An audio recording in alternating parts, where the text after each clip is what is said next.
दीपक जी के बारे में क्या कहना है? इनके पिताजी हमारे मित्र हैं। दीपक जी भी बहुत अच्छे स्वभाव के होने के कारण इनसे भी अच्छा आदर प्राप्त होता था और इन्हें भी मान सम्मान प्राप्त होता। लेकिन दुर्भाग्यवश काल के गाल में समा गए।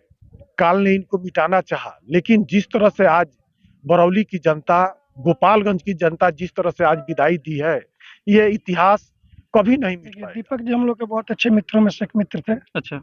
पिछले सितंबर या अक्टूबर में वो छुट्टी आए थे तो हम उससे मिले भी कि मरने के लिए हम भी मरेंगे, हर कोई मरेगा, लेकिन जो देश के लिए मरता है उसको देश हमेशा याद करता है, इतिहास उसको याद करता है। इसलिए देश को, युवाओं को चाहिए कि वो देश की रक्षा में जाए, वो चाहे स्थिति जो हो, अगर मरते हैं तो देश के लिए मरते हैं, देश अभी उनको हमेशा याद। हम हैं बरौली में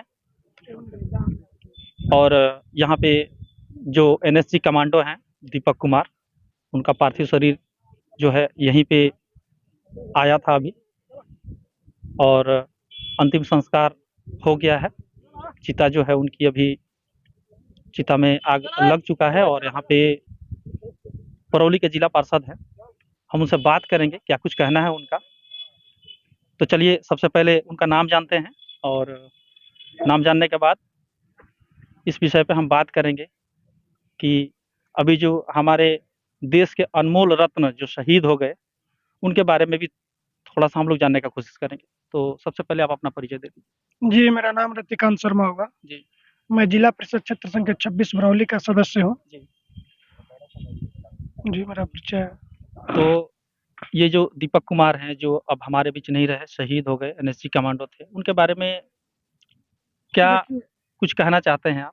देखिए, दीपक जी हम लोग के बहुत अच्छे मित्रों में से एक मित्र थे। अच्छा। पिछले सितंबर या अक्टूबर में वो छुट्टी आए थे तो हम लोग से मिले भी थे। अच्छा, पिछले बार छुट्टी में आए थे तो मुलाकात हुई जी थी। जी जी, शांत स्वभाव के व्यक्ति थे। जब भी छुट्टी आते थे हम लोग की एक मुलाकात होती थी। 2011 की भर्ती, उस समय जब रैली भर्ती हुआ था सेना का, तो साथ हम लोग दौड़ने भी गए थे, जिसमें छपरा से इनका और एक मेरे अच्छा, आप भी साथ में गए थे? जी जी जी, उस समय अमित जी का इनका एक ही साथ हुआ ना, राजकुमार जी। जी जी। और जब भी छुट्टी आते थे चाहे फोनिक संपर्क से बात होती थी। बहुत शांत स्वभाव के व्यक्ति थे। बरौली नगर पंचायत के वार्ड नंबर अभी वर्तमान के 10 में उनका पैतृक घर है जी, जहाँ पे भी उनका वहाँ लेह में पोस्टेड थे। एक एक्सीडेंट के दौरान वो शहीद हो गए और पैतृक गांव उनके बरौली में उनका पार्थिव शरीर आया और जिसका आज हम लोग अंतिम संस्कार कर रहे हैं। बहुत ही गमगीन माहौल था। जी जी और जी, लोग दूर दूर से जो है जी, जी। यहाँ पे आए हुए थे। बहुत तो दूर से लमसम 10-15 हजार की संख्या में यहाँ पे आम जनता थी जो अपनी भावनाओं को व्यक्त कर रही थी दुख के साथ। हम लोग भी बहुत दुखी हैं। घर में भी अभी पूरा मातम पसरा होगा। जी जी जी, घर में पूरा मातम है और 3 भाई हैं। 3 भाई में अच्छा, माजिल भाई थे, अभी मतलब अभी अभी 2 जो नंबर थे। अग्नि जो दिए वो वो उनके सबसे छोटे भाई हैं सबसे उनके, छोटे भाई संदीप हैं। सिंह नाम है उनका। अच्छा। जी। और इनके बच्चे एक कितने? बच्ची है 2.5 साल की। एक लड़की। जी जी अच्छा, 2.5 साल की। जी, चलिए, बहुत बहुत धन्यवाद अपने बातों को रखने के लिए। थैंक्स। और अभी हमारे साथ पूर्व विधानसभा प्रत्याशी चितलाल जी भी हैं। आइए उनसे भी बात करते हैं क्या कुछ उनका कहना है। जी सबसे पहले आप अपना परिचय दे दीजिए। जी, चितलाल प्रसाद नाम है जी। और मैं इस क्षेत्र से पूर्व विधानसभा प्रत्याशी रह चुका हूँ। और दीपक जी के बारे में क्या कहना है? इनके पिताजी हमारे मित्र हैं। इसके वजह से हमेशा मिलना जुलना रहता है इनके परिवार से। और दीपक जी भी बहुत अच्छे स्वभाव के होने के कारण इनसे भी अच्छा आदर प्राप्त होता था और इन्हें भी मान सम्मान प्राप्त होता था।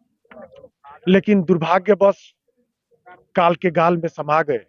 काल ने इनको मिटाना चाहा, लेकिन जिस तरह से आज बरौली की जनता, गोपालगंज की जनता जिस तरह से आज विदाई दी है, ये इतिहास कभी नहीं मिट पाएगा। मतलब अभूतपूर्व है इस तरह का जो है बिल्कुल, भीड़। हाँ, बहुत कम देखने को मिलता कम है। मिलता है। मैंने ऐसा मैं कहूँगा कि क्या मार सकेगी मौत उसको, देश के लिए जो जीता है। जीता तो सब कोई है और हर किसी को मरना है, लेकिन दीपक जी ने देश के लिए जान दी है। उन्हें इतिहास नहीं भुलाएगा, उन्हें काल नहीं मिटा सकता है।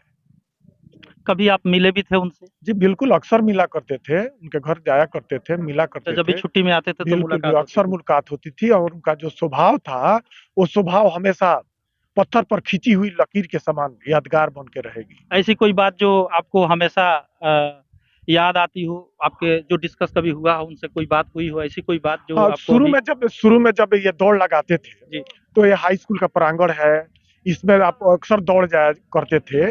शुरू में कुछ दिनों दौड़ने के बाद जब इनको जॉब नहीं मिल रहा था, जी, तो इस पर चर्चा होती थी कि हाँ, परेशानी हो रही है। हाँ, नहीं परेशानी होती है, लेकिन लक्ष्य जरूर मिलेगा, और लक्ष्य उसी को मिलता है जो अपने आप को परेशान करता है, और तभी उसको लक्ष्य मिलती है। उनके लिए मैं जय हिंद और जय भारत के सिवा अगर कुछ भी कहूँ तो कम ही है। क्योंकि मैं देखता हूँ कि आपके साथ जो युवा लड़के हैं, खास करके डिफेंस में भी हमारे ज़्यादातर युवा जी, लड़का ही जाते हैं, तो ये भी अभी युवा ही थे और आपके साथ जो है जुड़े रहते हैं जो युवा लड़के हैं। तो इसलिए मैंने पूछा कि इनसे भी आपकी बात होती बिल्कुल, ही होगी, वो भी आपसे जुड़े हुए ही हमेशा होंगे। हमसे प्रेरित होते थे और लक्ष्य के तरफ हमेशा अग्रसर रहते थे। इतिहास उनको याद रखेगा, बरौली हमेशा उनको याद रखेगा। और आप स्पेशल क्या मैसेज देना चाहते हैं हमारे देश के जो युवा जो हम जो बॉर्डर पे लड़ रहे हैं, जी, हमारे देश का जो रक्षा कर रहे हैं, जी, उनके लिए और क्या कहना चाहेंगे आप? मैं यही कहूंगा कि मरने के लिए हम भी मरेंगे, हर कोई मरेगा, लेकिन जो देश के लिए मरता है उसको देश हमेशा याद करता है, इतिहास उसको याद करता है। इसलिए देश को युवाओं को चाहिए कि वो देश की रक्षा में जाए, वो चाहे स्थिति जो हो, अगर मरते हैं तो देश के लिए मरते हैं, देश उनको हमेशा याद रखेगा। चलिए, बहुत बहुत धन्यवाद।